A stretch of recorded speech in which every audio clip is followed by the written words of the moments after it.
Assalamualaikum and salam sejahtera to our beloved Professor Suhaila binti Hussein and all my fellow friends. I am Irna from Group 2. We'll explain more on our topic, that is rise and decline of the culture of learning in Muslim education.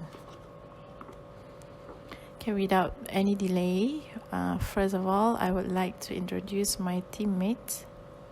We have Cikgu Emma, Cikgu Nurul Izzah, Cikgu Nur Hafizah, and Cikgu Nozi. Okay, next, I will explain on chapter 1, which is the introduction. Okay, Islam places a high value on education, and as the faith spread among diverse peoples, education became an important channel through which to create a universal and cohesive social order.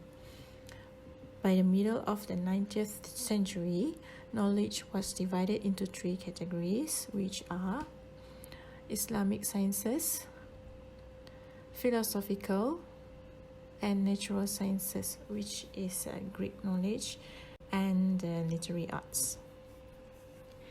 Okay, the Islamic sciences, which emphasize the study of the Quran and the Hadith and their interpretation by leading scholars and theologians, were valued the most highly, but Greek scholarship was considered equally important. Early Muslim education emphasized practical studies such as application of technological expertise to the development of irrigation system, architectural innovations, textiles, iron and steel products, earthenware and leather products, manufacture of paper and gunpowder, advancement of commerce and the maintenance of a merchant marine. After the 11th century, however, denominational interest dominated higher learning, and the Islamic sciences achieved preeminence. Assalamualaikum and selamat sejahtera. I will continue about glory of Islamic civilization, introduction about purpose of Muhammad and Khalifah Rashidun Empire. The Islamic Empire Umayyad and Abbasid will be continued with my friend. Okay, the purpose of Muhammad. Let's go speaking about purpose of Muhammad because he is the first leader and Rabbi in Islam after all the prophets. Okay, Muhammad is a messenger of God to Wahyu from Al-Quran from Allah, born at 570 century and that at 632 century from Al-Quran. A'udzubillahi minasyaitonirrajim. Ya ayyuhallazina amanu ati'ullaha wa ati'ur rasul wa ulul amru minkum. From Al-Quran, the verse of obedience. For those who have stake in Allah, obey to Allah and to the leader among you. Okay, this verse explains the order must be obeyed to leader. Muhammad first revelation at Gua Hira. After revelation, Muhammad preached about Islam to all Muslims. During the first 3 years history, Muhammad preached Islam as privately. Before migrate to Medina from Mecca, Islam was spreading in Mecca, but there was great refusal from the Quraysh there. After migrate, growing rapidly, Islam can spread widely without hindrance with the selling of several convenience of religions at Medina. Okay, we continue about Khalifah Rashidun from Hadith. Wa innahu lanabiyyi ba'di wa sayakunu khulafa'u fayaksaruna qalu fama ta'muruna qala fu bi bai'atil awwali fa awwalil a'tuhum haqqahum fa innallah sa'ilahum ammastar'ahum. There is no prophets after me, and there will be a lot of caliphs after me. His companion asked, what are your command for us? The Prophet of Muhammad said, fulfill the bai'ah towards the first caliphs. Give them the right because you will be asked about their reign later on. First caliph is Abu Bakar, 572 century until 634 century. The first caliph or Khalifah or Rashidun, the Prophet's close friend, that's at 63 years. Generous, get title as Siddiq, trustworthy. Okay, second Khalifah, Omar Al-Khattab, 538 century until 634 century. Get title Amir Al-Mu'min, that moderate, generous. Okay, the third Khalifah or Rashidun, Uthman ibn Affan, 573 century until 656 century. That's 65 years.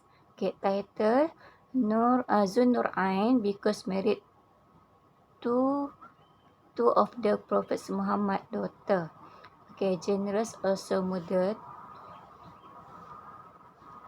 Ali ibn Abi Talib, 601 century until 661 century.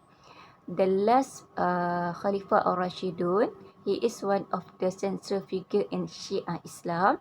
Title Karamullah Waj'ah, there are difference of opinions. Okay, go to next slide. Development in educational in empire.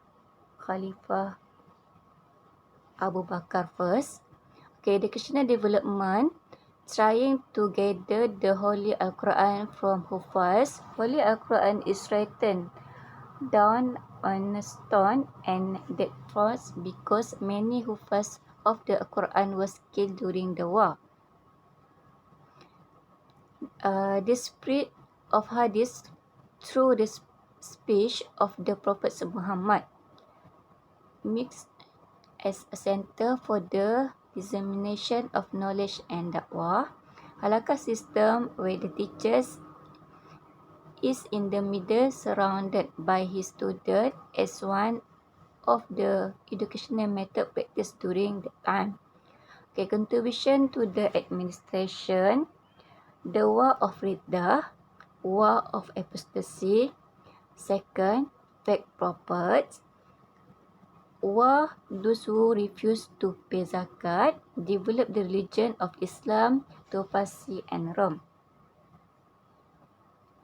Okay, second Khalif, educational development in Umar Al-Khattab Empire, require the Muslim community and army to memorize 5 surah from the Al-Quran. Free education all born by a genius caliphs, established many schools in all cities, realizing a legal science since madrasa in Medina. Contribution to the administration, appoints government in Islamic, administrate territories and the administrative system improvement.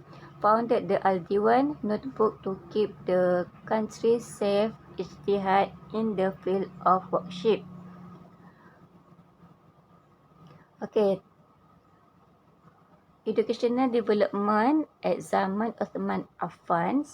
The Islamic education system more to the commentation of the Holy Al-Quran.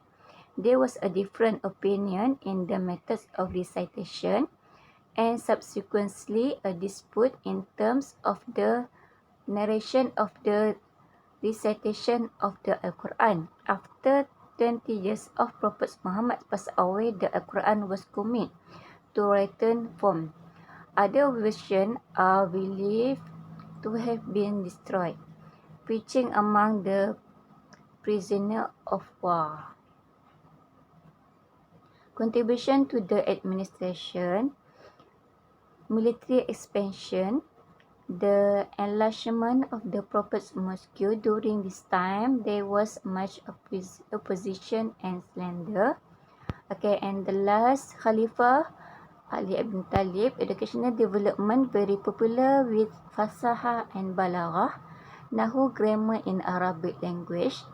Khutbah during his lifetime, many people come to him to learn preaching and writing about Al-Quran, Tawheed, fiqh tafsir and tartil Al-Quran, and contribution to the administration at Zaman Ali Abi Talib, experience as a few civil war event, appointing governors to exercise political wisdom, set up the Baitul Mal to manage the country finance, founded the Hijri calendar.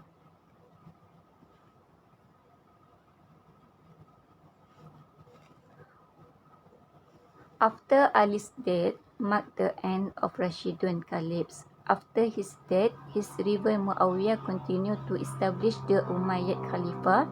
His death also created the first major split in Islam. Two supporters, the four Caliph Rashidun and the Umayyad Caliphs, become Sunni Muslim. Thus, in addition to ending the first long-term unification in Islam history, it also ended a period of theology unification since creating division that continue to this day.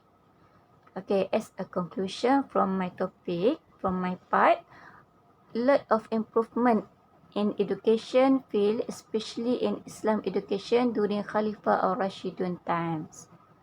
Okay, that's all from my part. Thank you. Assalamualaikum warahmatullahi wabarakatuh. My name is Nurul Isa Bibi Jufri. I'm going to continue on the Islamic Empire Umayyad topic. The Umayyad Caliphate was ruled during the year 661 until 750. The Umayyad Caliphate was the second caliphate established after the death of Prophet Muhammad. The first was the Rashidun reign. The Umayyad Caliphate was founded by Muawiyah bin Abu Sufyan from the Umayyad clan. The Umayyad Caliphate, which was characterized by hereditary elections, they managed to expand the territory of Islamic State to one of the largest empires in history.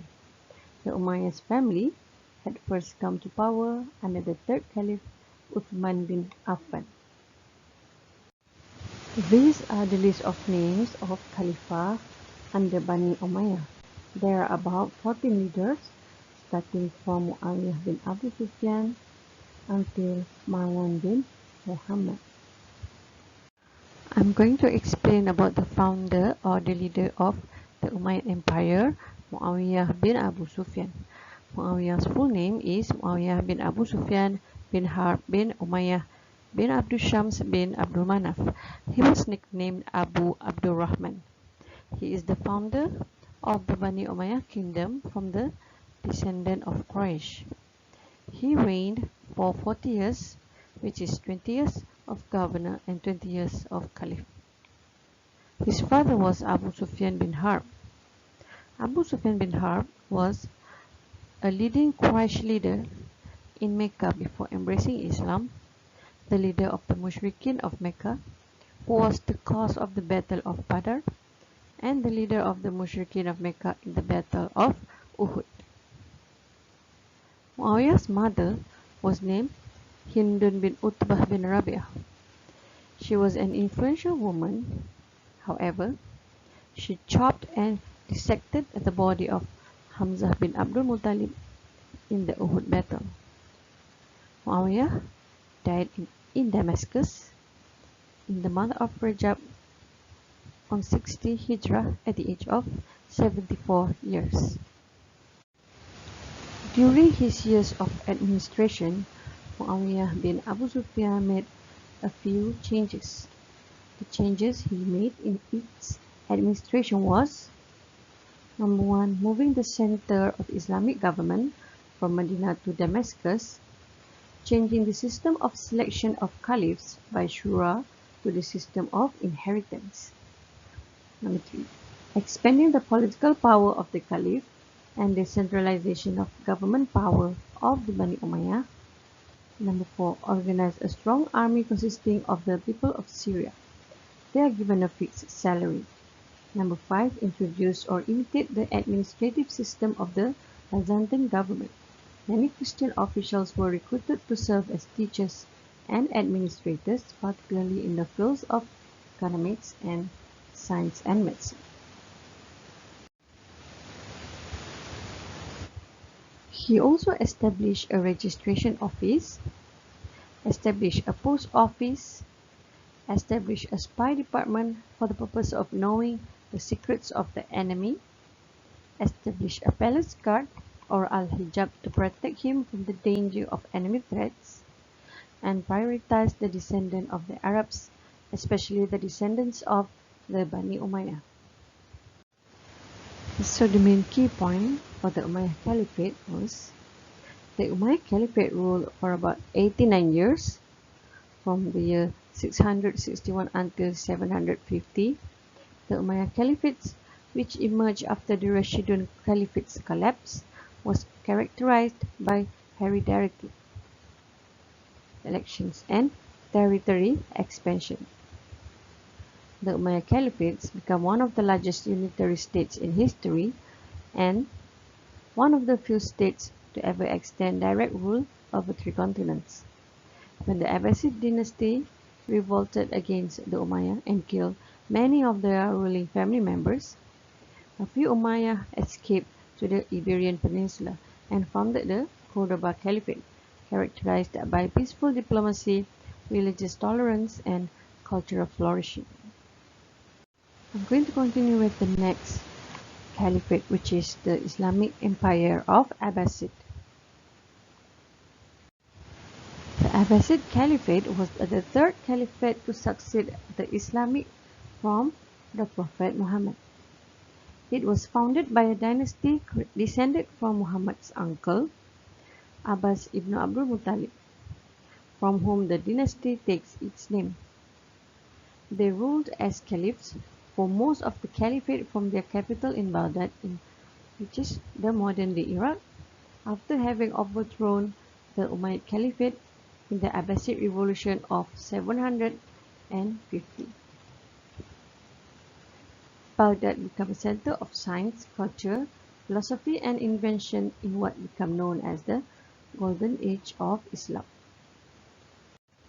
There are 3 most important models of educational institutions during the Abbasid era. Number 1, the Baitul Hikmah Institution. Number 2, Nizamiyah Madrasah Institution. And number 3, Al-Azhar University. The aspect of the institutionalization of knowledge represented by these 3 models are translation, writing, learning, and research, like Baitul Hikmah in Baghdad, consists of astronomical observatories, the birth of a system of systematic medical practical studies of university and hospital, the establishment of a madrasah or college system such as the Madrasah Nizamiyah network, the establishment of libraries throughout the Islamic region, the existence of an educational foundation called Waqaf, the birth of an organized network of knowledge and international scientific research, and the emergence of universities such as Al-Azhar University in Egypt and the University of Cordova in Andalus. The influence of Baitul Hikmah on intellectual activity. The results of Baitul Hikmah research have influenced the development of astronomy and medicine. Several astronomical observatories emerged, such as the Al-Battani Observatory in Raqqa, the Abdul Rahman Al-Sufi Observatory in Shiraz, and the Ibn Sina Observatory in Hamadan, and also the Malik Shah Seljuk Observatory led by Umar Khayyam. Bait al-Hikmah displays the glorious democratization of science. There is a process of classification of knowledge pioneered by Al-Kindi, Al-Khwarizmi, Al-Farabi, Ibn Sina and Al-Ghazali. Madrasah Nizamiyah. Madrasah Nizamiyah existed in the Second Abbasid era. It is the continuity of mosque and kutab institution and oriented to the study of Islamic faith. Madrasah Nizamiyah studies on traditional science such as the study of Al-Quran, Al-Hadith, Fiqh and Arabic. The prominent scholars who influenced the Madrasah Nizamiyah education system were Abu Ishaq al-Shirazi and Hujjatul Islam al-Ghazali. The big role of Madrasah Nizamiyah is to return the core knowledge of Islam, Al-Quran and Sunnah to the knowledge of the mind. University Al-Azhar is a continuation of the glory of knowledge that occurred in the Abbasid period. It is the oldest Islamic university and able to survive to this day. It is the successor to the scholarly tradition of the Baitul Hikmah and Madrasah Nizamiyah, which was destroyed by the Mongol army. As the conclusion, the Umayyad Empire focused upon military expansion and conquer of territories, while the Abbasid Empire favored the expansion of knowledge and wisdom. Thank you. In this chapter, we are going to discuss the science in the golden period of Islam. The Islamic golden period refers to a period in the history of Islam dated from the 8th century to the 12th century. In 7th century, after the conquest of Middle East by Muslim Empire, the ruler of that time encourages and promoting the activities of translation the Greek sciences and philosophy into Arabic version. Since then, the argument and criticism towards the laminess in the Greek sciences erupted and inspired for further investigation by Muslim philosophers. Although it acknowledged that Greek philosophy gave great influence on the development of Islamic philosophy, but as a Muslim, the philosophy of Islam are not based on it because, number one, to learn does not necessarily reflect a repetition. Number two, every thought is not separated from their cultural context. Number three, the real fact shows that Islamic rational thinking has established before the arrival of Greek philosophy. So where Islamic philosophical thought come from? The answer is from the Islamic tradition itself, from scientists who attempt to explain the teaching of the Muslim Holy Book. There are three measures relevant to philosophical reasoning. A. Ta'wil method, B. Explanation of mushtarak meaning, and C. Qiyas. Where does the source of Islamic philosophical come from? As been taught and discussed by many either Muslims or non-Muslim scholars, they agreed that the Islamic philosophical mainly comes from the Holy Book Quran, especially in terms of sorting out and adapting the differences of the thought with the reality of daily life. In the early stages of development of Islam, while the Prophet Muhammad is alive, all kinds of problems will be referred directly to him or by the Mushawarah. After the death of the Prophet, the complication and lot of issues arose in line with the growth of Islam has led the scholars back referred to the Quran. Quran is the only one and main source of sciences. Before we discuss further, let me remind that sciences that we discuss is not about photosynthesis or chemistry table we learn at school. The term of science itself is the pursuit and application of knowledge and understanding of the natural and social world following a systematic methodology based on evidence. Wikipedia gives definition of sciences as a systematic enterprise that builds and organizes knowledge in the form of testable explanation and prediction about the universe. Scientific methodology is the gain of knowledge through and includes the following: objective observation, measurement, and data. Let's see a brief scientific methodology envisaged by Muslim scientists appear necessary. There are tons of Muslim philosophers and their important contribution. We will look at a few who became the pioneer in developing scientific methodology as wrote by Allama Muhammad Iqbal. First, we have Nazm, the one that first formulated principle of doubt as the beginning of knowledge. The idea then further amplified by Al-Ghazali in his book Revivification of Sciences of Religion. While Ishraqi and Ibn Taymiyyah, the other scholars undertook a systematic refutation of Greek knowledge, proving statement or theory wrong or false. Abu Bakr al-Razi has criticized the Aristotle, which is logic combined with observation to make general or causal claims. Ibn Hazm emphasizes sense of perception as source of knowledge. Al-Biruni discover reaction of time.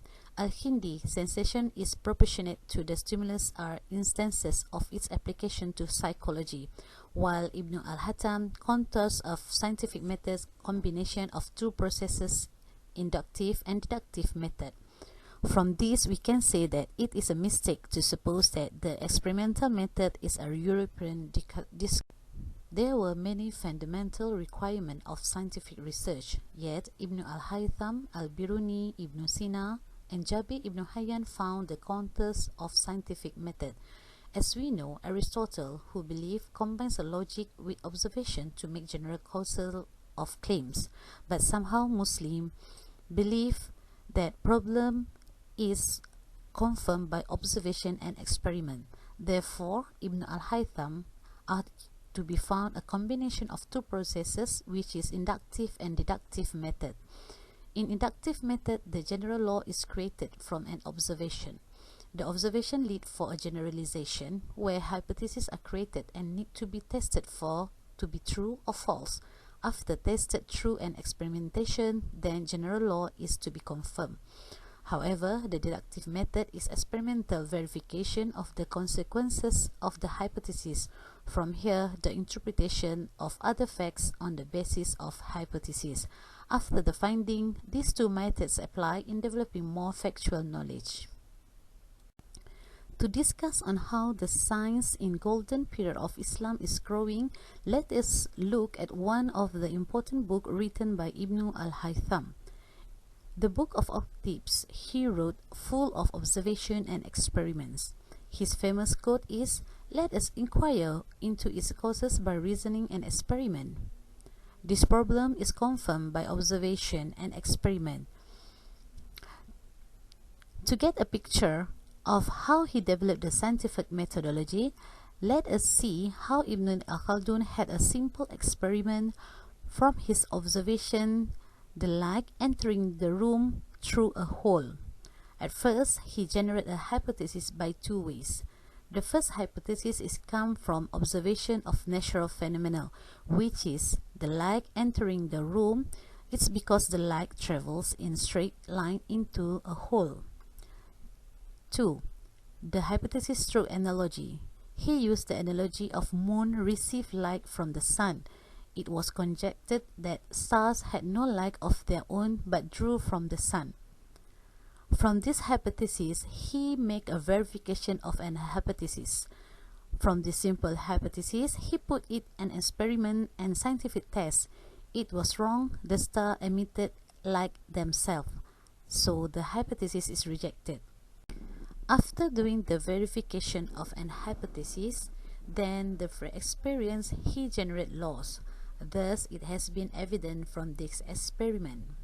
We can see that Ibn Khaldun had showed how he started from the basis of observation, formed the hypothesis, tested an experiment, then formulated general laws. He realized from the very start the same experiment mathematics was essential to science. The discussion of the nature of light belongs to the physical sciences, and the discussion of the way propagation of light concern mathematical issues due to the involvement of lines along which the light extends. After the form of scientific methodology, the development of science and knowledge become bigger and complicated. Therefore, the science has been classified to its specialization from time to time. Al-Hindi was the first Muslim philosopher to offer such a classification. he put the science into three major parts, which is the theoretical, practical, and productive. His classification was then superseded by Al-Farabi, where Al-Farabi put the science into four major classifications, which is first, science of language, which consists of grammar, pronunciation, and poetry. The second classification is logic, including the definition of simple ideas, definition of oratory, and study of poetry. The third classification is the propedeutic sciences, which include the arithmetic, science of the heaven, astrology, music, and science of tool making. And the last classification is the physics, which is science of nature, including the science of minerals, science of plants, science of animals, and knowledge of the principle. Later, Ibn Sina and many other thinkers are offer classification of science, but they can be skipped over as they do not differ substantially from Al-Farabi. The last thinker in this series is Ibn Khaldun, a great scholar, where he put the science and knowledge into two classifications. There is philosophical or intellectual sciences, and two is transmitted science. In philosophical or intellectual science is logic, natural sciences or physical, medicine, agriculture, science of being beyond nature, and science dealing with quantity, geometry, and arithmetic. The second classification is transmitted sciences, which is Quran, Hadith, jurisprudence, theology, Sufism, and linguistic sciences.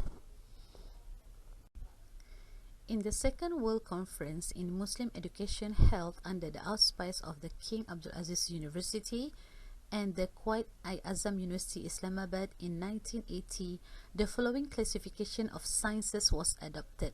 It was believed that knowledge either pertained to what was eternal, what was acquired. Basically, the knowledge about the eternal is discussing about the Quran, tradition of the Prophet, Sirah, unity of Allah, principle of jurisprudence, Quranic, Arabic, and subsidiary sciences. And number two is the acquired knowledge, which include the imaginative arts, literature and languages, intellectual sciences, and physical sciences. That is for our discussion on how the development of science and knowledge in the golden period of Islam.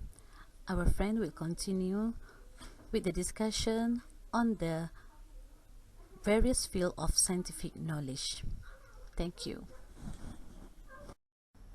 In this slide, you will see the difference between the Muslim and the Greek sciences, and also the most significant Islamic scholars and their contributions. During the reign of Caliph Harun al-Rashid, Muslims were able to establish one of the largest empires in history. At that time, Al-Rashid established the House of Wisdom in Baghdad. It was an intellectual center and public academy which increased in use during the reign of Al-Harun's son, Al-Ma'mun. Specifically, Al-Ma'mun initiated the translation movement, where scholars would translate the works and findings of the world into the Arabic language. Through the translation of Greek texts, much Greek science and philosophy was passed on to the Arab lands. Here we can see the difference between the Muslim science and the Greek science.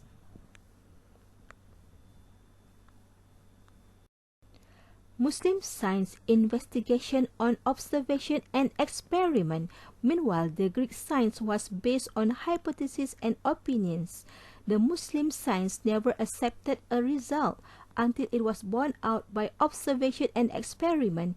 In contrast, the Greek fond of reasoning and prefer intellect over everything else. Next, the Muslim science had own laboratories, while the Greeks did not set up theirs. Muslim science was a body of knowledge grounded by law, while Greek science is a collection of information. There were many Muslim scientists in almost all fields, but the Greek scientists can be counted on fingers. Last but not least, the Greeks have left few books compared to the Muslims, who have left hundreds and thousands of important books on various branches of science. The Muslim books are recognized because of its high scholarship and were used as source books. Before the introduction of Islam, those lands were intellectually barren and significantly bankrupt.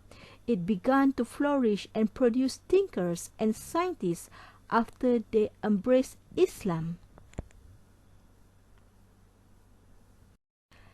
There were many great Muslim scientists. One of them was Al-Kindi. Al-Kindi was an Arab philosopher, mathematician, physician, and also a musician. He was the first of the Islamic peripatetic philosophers and known as the father of Arab philosophy. He argues that the world is not eternal and God is one.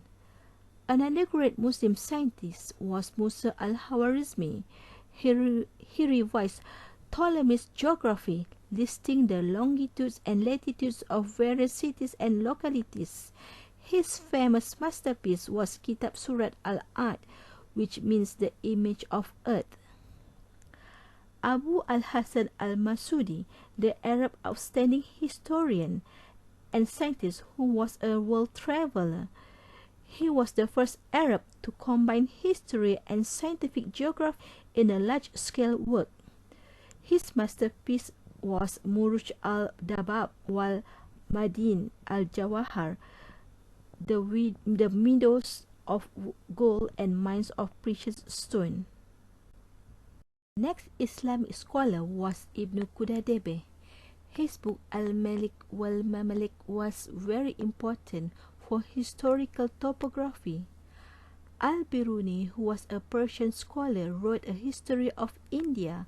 He is the first known writer to have identified certain geological facts, such as formation of sedimentary rocks. Ibn Battuta wrote one of the world's most famous travel logs. His famous book was the Ar-Rihla.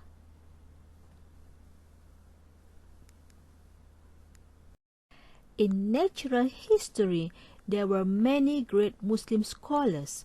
One of them was Ibn Sina, or also known in the West as Avicenna. He was a Persian polymath who is regarded as one of the most significant physicians, astronomers, thinkers, and the writers of the Islamic Golden Age. He also known as the father of early modern medicine. Muhammad ibn Musa al-Khwarizmi composed astronomical tables, arithmetic, and algebra. He was appointed as the astronomer and the head of the library of the House of Wisdom in Baghdad. There were many Muslim scientists in astronomy. One of them was Maslama al-Majriti. He enlarged and corrected the astronomical tables of al-Khwarizmi and compiled conversion tables. Abu Bakr Muhammad ibn Zakaria al-Razi wrote a monograph on children's diseases, and his famous book was Kitab al-Mansuri. Ibn Sina wrote about male reproductive system, female reproductive system, and pregnancy, and his famous book was Kanun fi al-Tib. Ibn Rushd proposed a new theory of stroke, symptoms of Parkinson disease, and identified retina as the part of eye. His famous book was Al-Kulliyat fi at-Tib. Ibn al-Haytham was a Muslim Arab mathematician, astronomer, and physicist of the Islamic Golden Age. He was known as the father of modern optics. Al-Biruni wrote on the subject of specific gravity and developed formulae for determining absolute and specific weight. Abu al-Fatah Abdul ar-Rahman al-Kazini wrote about mechanics and hydrostatic. Jabir ibn Hayyan was an author of an enormous number of works in Arab. often called the Jabarian corpus. The work that survives today mainly deal with chemistry. There were many other sciences like agriculture, architecture, music and so on, in which early Muslims left the mark of the scholarship. During that time, many innovations were discovered. That being said, the Islamic Empire was named the first civilization, bringing people as diverse as the Chinese, the Indian, Europeans, African, and the people of the Middle East and North Africa together for the main purpose of academic involvement. Okay, so next will be chapter 5 about factors of decline in science and philosophy. Okay, I will just go through briefly on these 7 factors.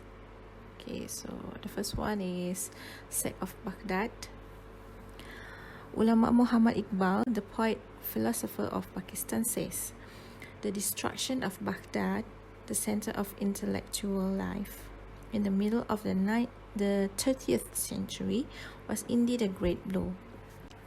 And all the contemporary historians of the invention of Tatars describe the havoc of Baghdad with a half-suppressed pessimism about the future of Islam. The sect of Baghdad visually closed the chapter of the glorious period of Islam and ushered in an era of intellectual lethargy, mental stupor, and strict conservatism. According to ulama Muhammad Iqbal, the whole of Muslim society after the invasion of the Mongols and the destruction they caused was in a state of disarray, and the ulamas of those times, to prevent further disarray, tried to preserve whatever they had and taboo anything that was innovative and original. Okay, second factor is the Greek influences.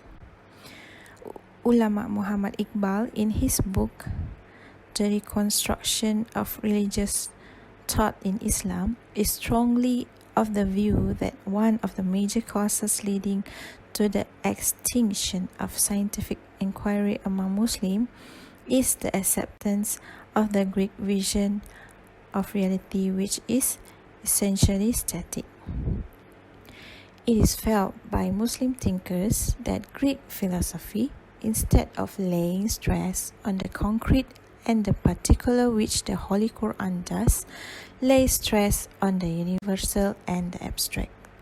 Thus, the incursions of Greek philosophy into the sacred precincts of Islam only disfigure and disorder the Islamic worldview. Okay, so factor number 3 is the other side of Imam Ghazali. It is interesting to note that Imam Ghazali, who is supposed to have closed the door, taught that directly to innovative and original thinking, was very clear on 2 points. One was the need to observe and to analyze, and the other the need to doubt. He says, "I am convinced that a man cannot grasp what is defective in any science unless he equals its most learned exponent in the appreciation of its fundamental principles, and even goes beyond and surpasses them, probing into some of the tangle and profundities which the very professors of the science neglected.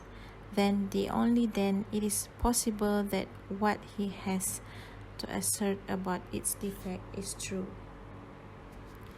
It is very unfortunate that the Muslim took no note of Imam Ghazali's scientific and rational methodology and were impressed only by his denunciation of rational thinking and repudiation of philosophical enterprises. Nor did Muslims take note of the Ibn Rashid Tahafut al-Tahafut, in which he championed Aristotelianism and criticized the criticism by Imam Ghazali of Muslim philosophers. Ibn Rushd tried to show in his Tahafut that in many places Imam Ghazali had failed to understand Aristotle, and that on the whole Imam Ghazali's reasoning was defective. Had Ibn Rushd al-Tahafut come to the notice of Muslims in the East and been properly appreciated, the decline in rational thinking among the Muslims would not have been so steep. The achievements of Muslims in scientific and intellectual sphere were due to the inspiration which they had received from the Holy Quran, which enjoins believers to observe and reflect on natural phenomena. Okay, factors number 4, fiqh schools and their effect. Okay, there is another reason for the loss of inductive spirit and reversion to the old deductive method. Fiqh was the first science developed by Muslims. Its 4 main sources are Quran, the Sunnah, Ijtihad, and Ijma. As the sources were fixed, the Muslim had to adopt deductive method in order to arrive at decisions about particular problems. Next, Ijtihad and its difficulties. Among the sciences of fiqh, there is the doctrine of Ijtihad, which according to Allama Muhammad Iqbal is the principle of movement in Islam.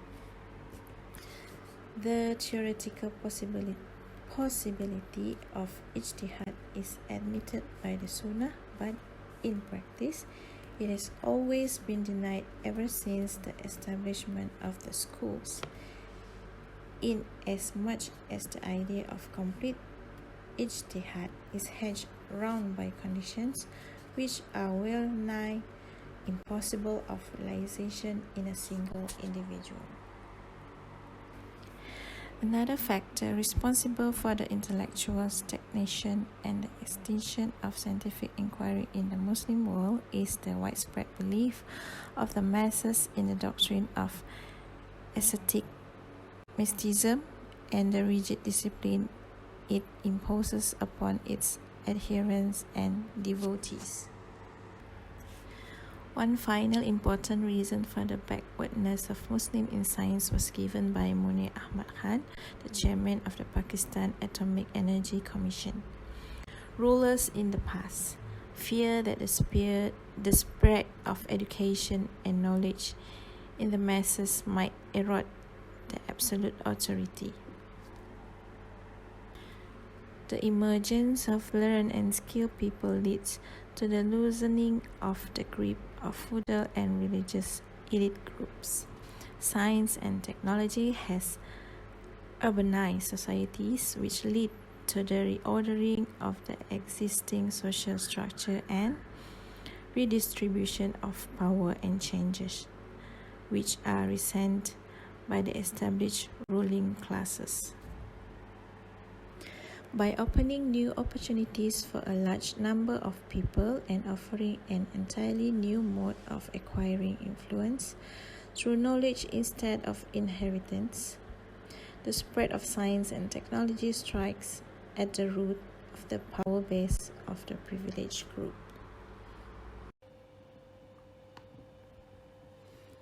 Abu Hamid Muhammad bin Muhammad, surnamed Al-Ghazali, was one of the most great scholars of Islam.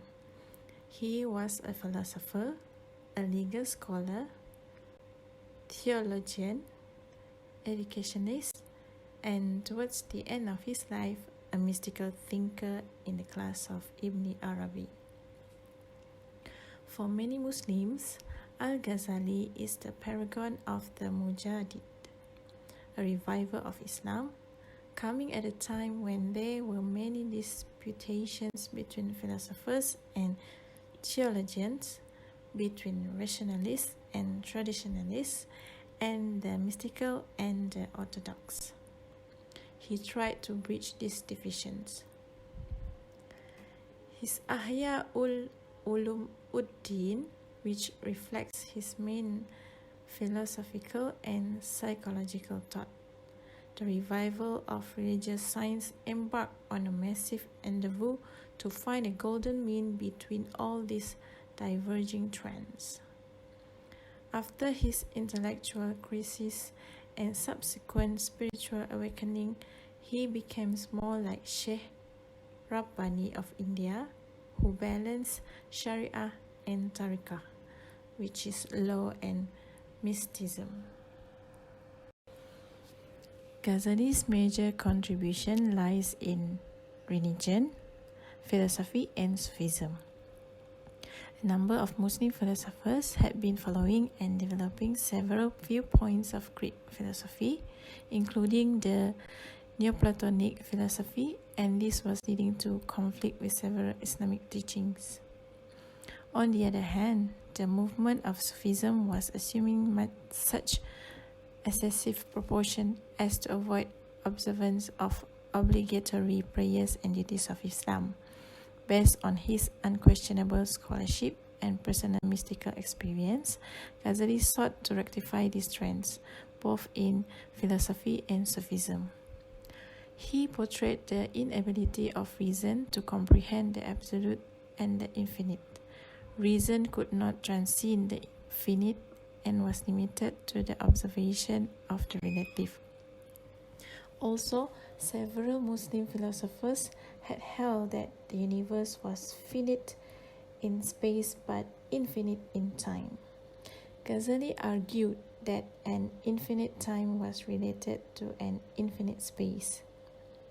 With his clarity of thought and force of argument, he was able to create a balance between religion and reason, and identified their respective spheres as being the infinite and the finite, respectively. In religion, particularly mysticism, he cleansed the approach of Sufism of its excesses, and he re-established the authority of the Orthodox religion. Yet, he stressed the importance of genuine Sufism, which he maintained was the path to attain the absolute truth. He is one of the greatest theologians of Islam. His theological doctrines penetrate Europe, influenced Jewish and Christian scholasticism, and several of his arguments seem to have been adopted by St. Thomas Aquinas in order to similarly re-establish the authority of Orthodox Christian religion in the West. He was a prolific writer. His immortal books include Tuhafut al-Falasifa, The Incoherence of the Philosophers, and another one is Ihya al-Ulum al-Islamiyya, The Revival of the Religious Sciences. Some of his works were translated into Europe languages in the Middle Ages. He also wrote a summary of astronomy. Ghazali's influence was deep and everlasting in the society of Islam. He has left an indelible mark on the cultural, religious, and educational history of the world. That's all from me. Thank you.